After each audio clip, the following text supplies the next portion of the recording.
I want you to play a game with me. On the count of three, name the best city in America to be in this weekend. Ready? One, two, three. Daytona. Did you say Daytona? Did you know it's Bike Week? Did you know that MotoAmerica went off today? If your answer to any of those questions was no, why, and huh, you've come to the right place because I have a complete recap of everything that went down in the four MotoAmerica races that happened today in Daytona. But before we get into it, if you could please hit like, follow, share, mash all the buttons so that everyone out there in Motoland who wants to see these videos can see them freely. So first up, we had the King of the Baggers challenge. This isn't the main race. This is a 2-lap sprint for bragging rights and an extra $5,000 bonus for the winner. But only 5 bikes would make it to the starting grid for this race, with Kyle Wyman never leaving the pits. Now, Bobby Fung also had some trouble on the starting grid getting that bike going and actually ended up retiring after lap 1. But at the front, it was teammates Tyler O'Hara and Australia Superbike champion Troy Herfoss leading the charge. O'Hara got a great start, but Herfoss was working together with Hayden Gillum to try to use the slipstream and catch back up. They did their best, but O'Hara was just too good in the infield section and wins the race and grabs that $5,000 prize. The next race on the docket was the Super Hooligan class, which is maybe the most interesting in all of motorcycle racing because we have 12 manufacturers making a plethora of bikes. I'm talking water-cooled, air-cooled, 750 twins, 900 triples, electric bikes, all on the same grid racing together. But much like the baggers, it was Troy Herfoss and Tyler O'Hara battling it out at the front. O'Hara got the lead early, but Herfoss kind of reeled him in using the slipstream and then started putting in some distance between the two of them. But hold up, we had a nasty crash and a red flag that stopped everything. Now, the information about this crash was pretty hard to come by. We don't know exactly what happened.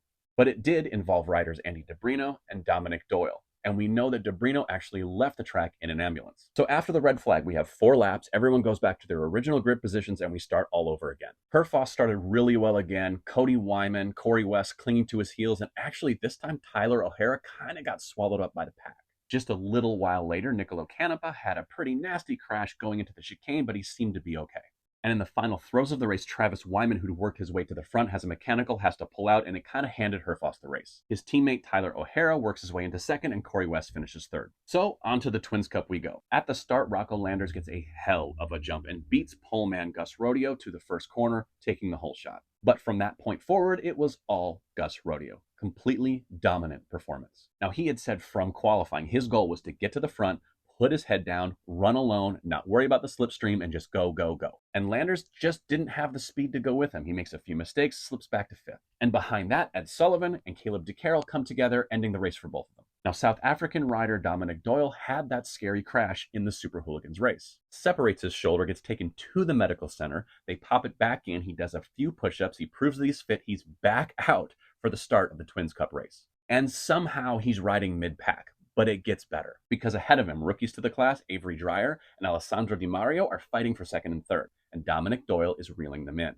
As Gus Rodeo takes the checkered flag 11 seconds ahead of anyone else, Dominic Doyle makes a pass on the final lap to get second, 0.03 of a second in front of Avery Dreyer. That has to be the story of the day. From crashing, laying on the pavement, to the medical center, to the starting grid, and finally on the podium. That's a hell of an afternoon. But that's not all. We've got one more race, which is King of the Baggers Race 1. That thing before, that was just a warm-up. And now we've got all the bikes on the grid. And this race turned into a 2-on-2 factory slugfest between Harley-Davidson and Indian. All 4 riders swapping places all over the racetrack. But at the start of the race, it was Troy Herfoss getting the whole shot with his teammate Tyler O'Hara again nipping right at his heels. Now behind the main battle, we had James Rispoli settling into 5th place, hoping to pick up the pieces if anything went wrong in front of him. Hayden Gillum ends up running wide, taking himself out of contention, and a few corners later, Tyler O'Hara runs off the track as well. So it was a 3-man battle in the final lap of the race, with Wyman being hotly chased by Herfoss and James Rispoli. Now, Herfoss gets some pretty good drive coming out of that final chicane and uses the slipstream to hunt down Wyman. But somehow, Kyle Wyman holds him off to win the race by 18 thousandths of a second. And Rispoli takes third, only a 10th of a second back. And that was only day 1 at Daytona. We have more Hooligans, more Twins, and the Daytona 200 tomorrow.